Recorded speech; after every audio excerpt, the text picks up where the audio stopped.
Salam Bapak Ibu yang terkasih dalam nama Tuhan Yesus. Mari kita menonton beberapa video-video tanggapan tentang kasus yang terjadi antara Trans7 dan juga Ponpes, di mana Trans7 telah memberitakan atau memiliki kekeliruan lah dalam beritanya. Walaupun menurut saya pribadi ya itu fakta, tapi kembali lagi ya, mungkin ada istilahnya santun dalam memberikan suatu berita.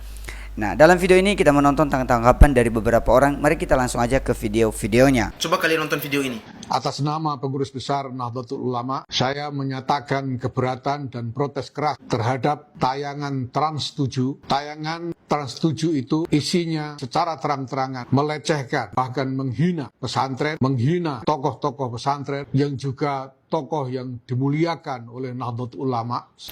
Videonya nggak masalah, cuman surat terbuka untuk PBNU, kalian termasuk salah satu anggota Ormas MUI.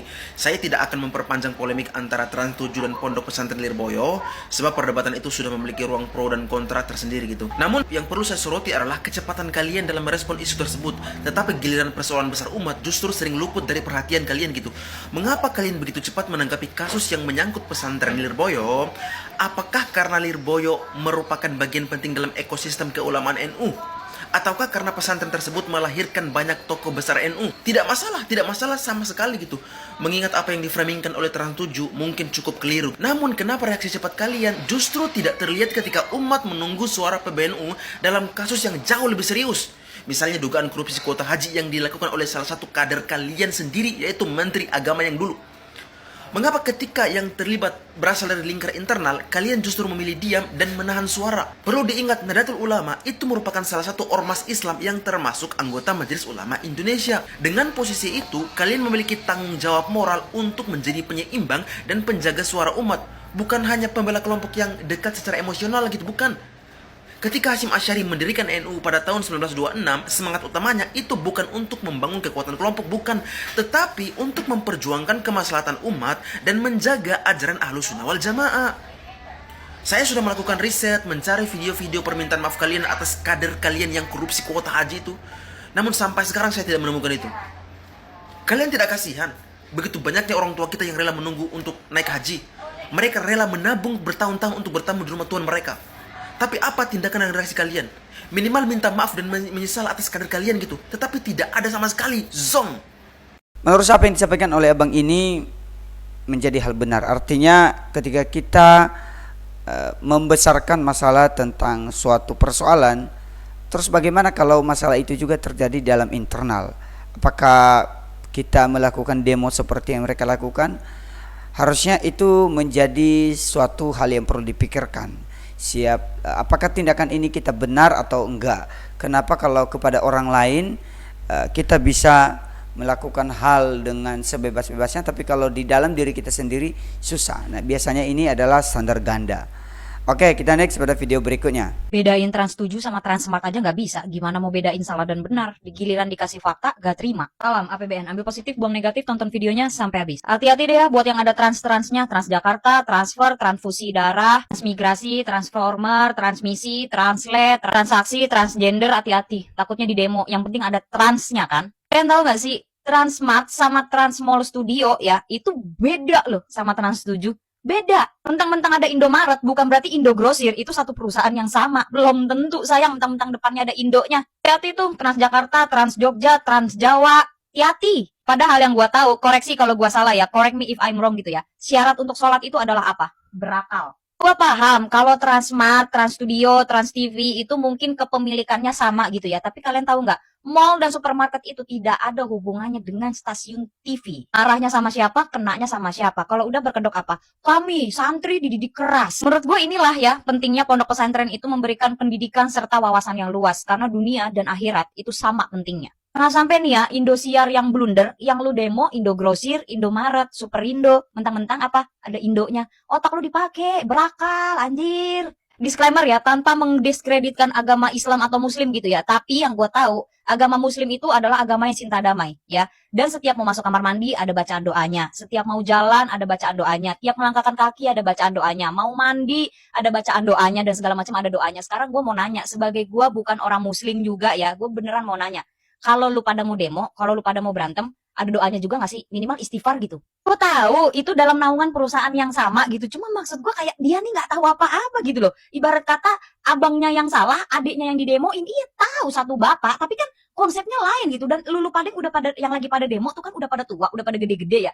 Ya masa otaknya nggak punya? Masa mikir gitu aja kagak bisa, kata gue mah ya. Emang sih gue denger-dengar ya, pernah nih gue denger-dengar kalau orang ilmunya ketinggian malah jadi linglung, malah jadi rada-rada, saking tingginya ilmunya dia, jadi bingung, jadi pusing, linglung. Ntar kalau gue bilang tebak agama, agamanya udah ketebak ya. Ntar kalau gue tanya tebak IQ, nggak ngerti, IQ itu apa ya? Gue nggak ngerti gitu ya, ini gue sebagai orang awam, gue bertanya dengan nada dering deh ya. Gue nggak ngerti pesantren itu saking lamanya di dalam pesantren, pas keluar-keluar tiba-tiba jadi kudet, apa bagaimana dalam pesantren kagak boleh megang HP kan, gara-gara beribadah, gara-gara mempelajari agama gitu kan, terus keluar-keluar jadi kudet, nggak tahu apa-apa, apa gimana? Gue jadi penasaran, itu orang yang demo sebanyak itu ya, ntar giliran yang diciduk 1 sampai 5 orang, giliran diwawancara diinterogasi satu-satu, ditanya kenapa kamu ikut demo, ntar jawabannya apa? Enggak, saya cuma ikut-ikutan aja. Alah basi. Makanya tadi gue bilang apa di awal? Bedain Transmart sama Trans 7 aja nggak bisa, apalagi bedain benar dan salah. Kalau udah tahu dari kampung, kalau udah sadar diri situ orang kampung tiba-tiba ke kota atau tiba-tiba ke pasar swalayan yang tadinya mondok diem doang di pesantren, kampungnya jangan ngampung bet ngampung apa. Biasa aja, jangan ditunjukin amat kampungnya. Slow aja slow. Ntar dikatain kampung, marah. Dikatain kampungan, gak terima. Tapi perlakuannya emang kayak orang kampungan. Engkau kang seupai. Kampungan sekali udik payah il. Ingat ya, berakal itu juga sama pentingnya dengan ilmu. Percuma lu punya ilmu, tapi gak punya akal. Pemikiran apa yang disampaikan oleh kakak ini bagi saya ini suatu hal yang benar. Artinya biasanya ketika seseorang itu melakukan sesuatu akan kelihatan sejauh mana pendidikannya, sejauh mana pemikirannya, sejauh mana dia mampu mengelola segala berita yang dia dapat, sejauh mana dia mampu memberikan respon terhadap apa yang dia dengar, apa yang dia dapatkan. Dan kalau begini akhirnya salah sasaran, dan ya secara berani saya bisa berkata ya itu berarti karena kekurang pengetahuan untuk mendalami tentang Transmart itu apa, dan ada yang trans yang lain lah gitu. Akhirnya kan salah alamat. Dan ya sekali lagi kita dapat menilai seseorang itu sejauh mana dia berpendidikan, sejauh mana dia mampu mengolah segala sesuatu berita yang dia dengar ya dari tindakan-tindakan seperti ini. Kalian bisa menyimpulkan sendirilah. Oke, kita next pada video berikutnya. Ini dari Gerakan Peace ID.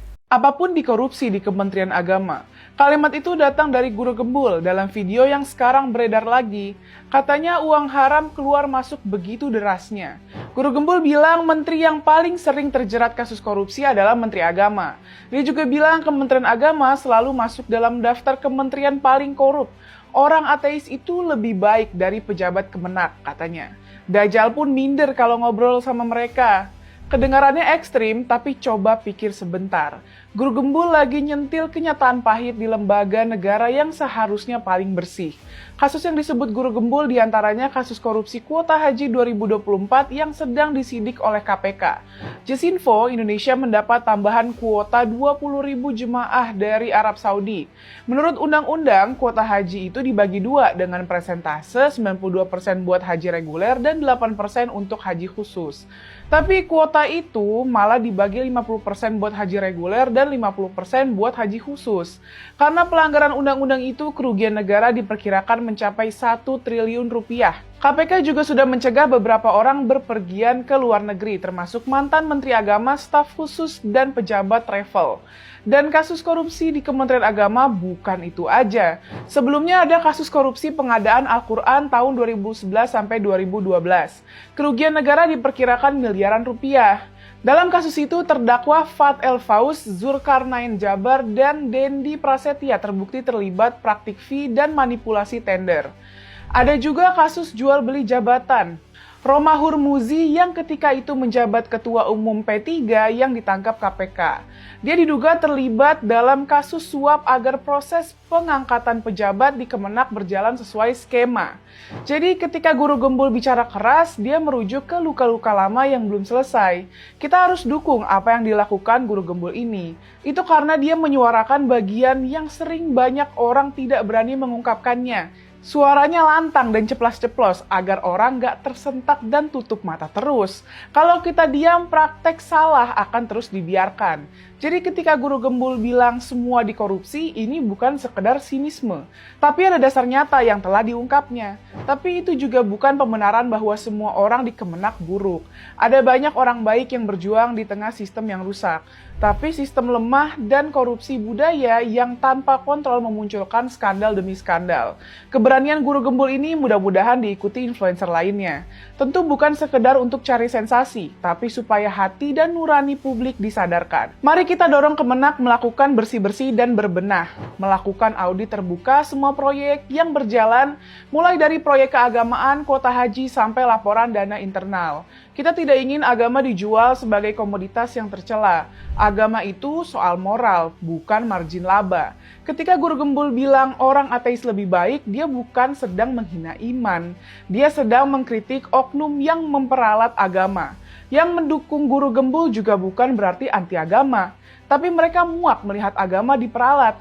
Yang harus kita lawan bukan Guru Gembul atau influencer lain yang mengungkap kebobrokan Kemenak, tapi sistem korup di balik label suci di Kemenak. Yuk dorong perubahan nyata di Kementerian Agama. Menurut kalian apakah benar yang disampaikan oleh Guru Gembul ini? Kalau benar ya berarti memang agak keterlaluan lah. Tapi ya semoga enggak. Kalian bisa berkomentar di kolom komentar lah ya.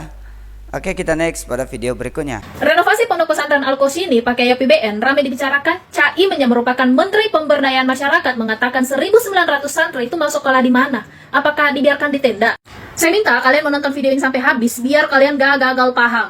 Beberapa hari yang lalu, Menteri Koordinator Bidang Pemberdayaan Masyarakat bilang ada 1.900 siswa yang tidak bisa sekolah karena pembangunan pondok pesantrennya runtuh. Katanya ini darurat dan untuk itu pemerintah memutuskan untuk menggunakan APBN yang which is itu adalah uang rakyat. Alasannya sederhana, masa anak-anak harus sekolah di tenda? Itu kan nggak mungkin katanya. Tapi saya mau tanya kepada Anda, kalau sekolah di tenda itu tidak pantas, terus belajar di bekas kandang ayam itu pantas? Ini kalian lihat, Dusun Barat Sulawesi Selatan, puluhan siswa SD Impres 238 belajar di bawah kolong rumah. Ini kalian lihat lagi, miris, belum layak, puluhan siswa belajar di kolong rumah bekas kandang ayam. Di Maros, Sulawesi Selatan, ada puluhan anak SD yang belajar di kolong rumah bekas kandang ayam. Lantainya tanah, tiangnya kayu rapuh, atapnya bolong. Mereka duduk di kursi reok berdesak-desakan, tanpa kipas, tanpa papan tulis yang layak. Tapi anehnya, itu nggak disebut darurat, itu nggak disebut urgensi, itu nggak disebut tidak mungkin. Apa karena mereka nggak punya panggung, nggak punya sorotan kamera, jadi mungkin memang nggak pantas disebut urgensi nasional, gitu. Aneh ya negeri ini, kalau pesantren rusak akibat kelalaian langsung dibilang tanggap darurat pendidikan. Tapi kalau sekolah di negeri kita ini, di pelosok itu bobrok, paling banter itu cuma dapat tanggapan, ya nanti kami tinjau ya. Kenapa ya darurat pendidikan di negeri ini tuh seakan-akan memiliki kasta? Yang dekat dengan kekuasaan, boleh pakai APBN. Yang jauh justru disuruh sabar. Yang viral di media sosial langsung diselamatkan. Yang gak viral, biarin aja belajar di kolong rumah bekas kandang ayam. Padahal mereka tuh sama-sama anak bangsa, sama-sama pengen belajar, sama-sama berhak atas tempat yang layak. Tapi disclaimer dulu, di sini saya nggak bahas soal agama. Jadi jangan disangkut pautkan lagi dengan agama. Ini untuk pemerintahannya. Kalau alasan pakai APBN itu karena tidak mungkin belajar di tenda, maka izinkanlah saya bertanya kepada Anda, belajar di bekas kandang ayam itu masuk di kategori apa? Di kategori apa mereka masuk? Nggak masuk di kategori darurat. Tapi tenang, negara kita kan pintar cari alasan. Kalau dikritik paling jawabnya itu tanggung jawab daerah. Kalau ditekan, paling bilangnya ya dalam proses perbaikan. Proses yang entah sampai kapan selesainya. Sambil anak-anak tetap belajar di bawah atap bocor. Lantai tanah, ruang sempit yang bahkan ayam pun enggan tinggal di dalam. Katanya pendidikan itu adalah prioritas. Tapi nyatanya prioritas itu kayak undangan pesta. Yang diberikan privilege ya cuma buat orang yang dikenal doang. Katanya uang rakyat dari rakyat untuk rakyat, tapi ternyata tidak semua rakyat dianggap layak menerima uangnya sendiri. Dan lucunya lagi, mereka masih bicara soal keadilan sosial bagi seluruh rakyat Indonesia. Padahal yang seluruh itu nyatanya ya cuma segelintir. Kalau mau bicara urgensi pendidikan, jangan kalian hanya lihat siapa pemilik bangunan itu. Kalian harus lihat juga siapa yang paling membutuhkan ruangan untuk mengejar mimpi mereka. Anak-anak yang sekolah di bawah kolong rumah bekas kandang ayam itu juga punya mimpi, Pak. Mimpi mereka sederhana, bisa belajar di tempat yang nggak ada bau ayam, di meja yang nggak goyang, belajar di ruangan yang nggak bocor setiap hujan. Sederhana mimpi mereka. Kalau mereka masih belajar di kondisi seperti itu, mungkin bukan mereka yang harus dikasihani, bukan mereka yang harus malu.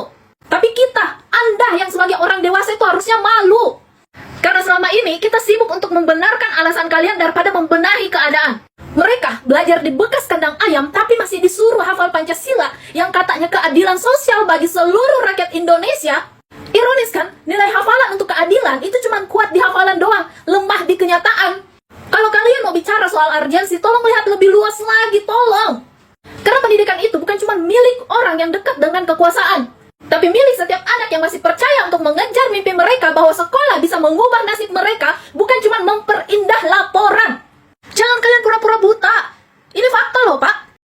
Bagaimana menurut pendapat kalian? Apakah pembangunan Ponpes ini bisa disetujui oleh kalian atau bagaimana? Kalau menurut saya sih, ya saya bukan masalah setuju atau enggak setuju, tapi kembali lagi kalau terjadi di pihak lain atau mungkin di agama lain atau mungkin di sekolah lain, apakah dilakukan hal yang sama atau enggak?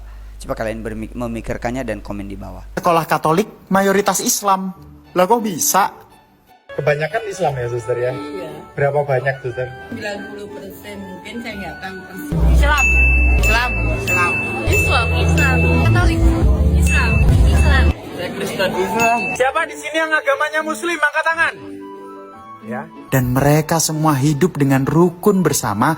Jadi memang meskipun yayasan Katolik, semuanya mendapatkan hak yang sama, baik pelajaran agama maupun juga pelajaran yang diterima. Dan melihat bagaimana rukun banget mereka di sekolah ini, tentu saja aku semakin yakin Bhinneka Tunggal Ika itu nyata, bukan hanya omongan belaka. Ya, sekali lagi ya, ini dijelasin perbedaan sekolah Kristen dan sekolah Katolik, dan ini jelas ke sekolah Katolik dan mayoritas ya ada banyak orang yang beragama Islam di dalamnya, dan tujuan orang Kristen adalah yaitu menjadi garam dan terang dunia. Kita next. Gara-gara tekanan publik yang luar biasa, pemilik Trans7 Chairul Tanjung kabarnya bakal datang langsung ke Pondok Pesantren Lirboyo di Kediri, Jawa Timur. Chairul Tanjung rencananya bakal ketemu sama para kiai di Ponpes Lirboyo. Pertemuan ini muncul gara-gara kasus tayangan Expose Unsensor di Trans7 yang bikin heboh banget belakangan ini. Sebelumnya, Direktur Produksi Trans7 Andi Khairil udah lebih dulu datang ke Ponpes Lirboyo pada 15 Oktober lalu. Dia datang bersama CEO Detik Network Abdul Aziz dan mantan Ketua Dewan Pers Muhammad Nuh. Mereka disambut sama Kiai Haji Abdul Muid, Gus Muid, perwakilan Himpunan Alumni Santri Lirboyo atau Himasal, pengurus pesantren dan juga aparat keamanan lokal. Dalam pertemuan itu, pihak Trans7 menyampaikan klarifikasi langsung sekaligus minta maaf. Mereka juga minta maaf secara langsung, terutama kepada Kiai Anwar Mansur yang muncul dalam segmen video itu. Menanggapi permintaan maaf itu, Gus Muid bilang pihaknya masih dalam posisi mendengarkan, dan hasilnya bakal disampaikan ke para kiai sepuh. Pihak pesantren juga menyesalkan kalau yang datang cuma perwakilan, bukan Chairul Tanjung langsung. Buat yang belum ngikutin, program Expose Unsensor di Trans7 emang lagi jadi sorotan tajam. Soalnya, episode tanggal 13 Oktober 2025 dianggap melecehkan dunia pesantren dan para kiai. Mereka merasa pesantren dan kehormatan kiai dilecehkan. Akibatnya, boykot tagar hashtag boykot Trans7 langsung viral di mana-mana. Respon keras juga datang dari Ketua Umum PBNU Kiai Haji Yahya Khalil Stakuf alias Gus Yahya. Dia ngecam keras tayangan itu dan bahkan berencana memperkarakan Trans7. Dari DPR pun ikut bersuara. Wakil Ketua DPR RI Cucun Ahmad Syamsurizal minta Trans7 bertanggung jawab dan segera ambil langkah konkret. DPR juga memanggil manajemen Trans7, KPI, dan Komdigi buat dimintai penjelasan.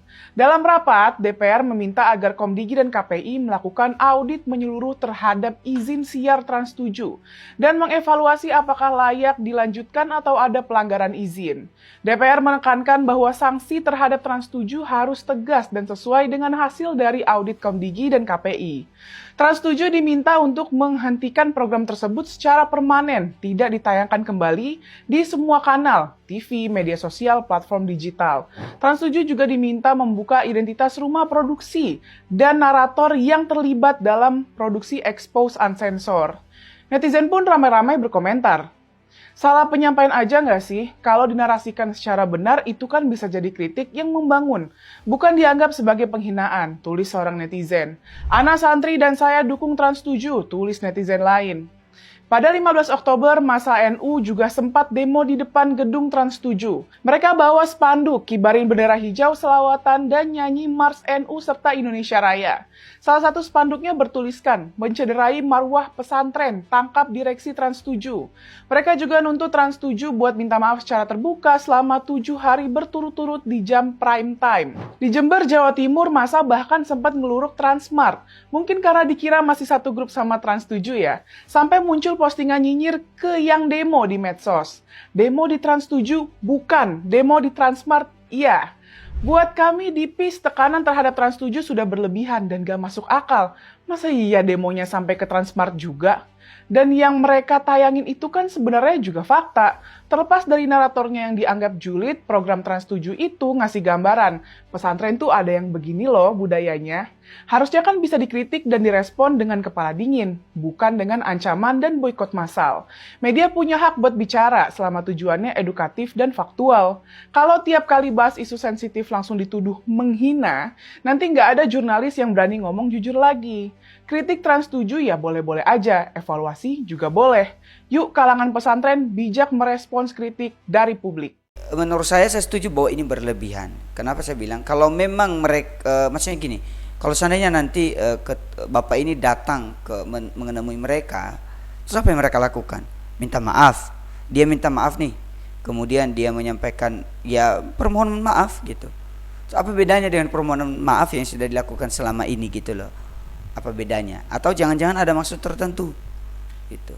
Tapi ya kembali lagi dan kita mendoakan supaya bapak ini juga ditolong supaya tidak terjadi apa-apa kepada dia, supaya pemilik ini betul-betul bisa juga melakukan langkah yang tepat lah, dan semoga dia disertai oleh Tuhan. Itu doa saya secara pribadi lah. Baik teman-teman, demikian aja video yang bisa saya reaction dan untuk saya tampilkan kepada kita pada kali ini. Semoga kalian suka. Berikan apa yang menjadi komentar kalian tentang video-video ini. Silakan kalian bertanggapan dan berkomentar di kolom komentar. Sampai jumpa kembali pada video berikutnya. Tuhan Yesus memberkati kita semua. Shalom.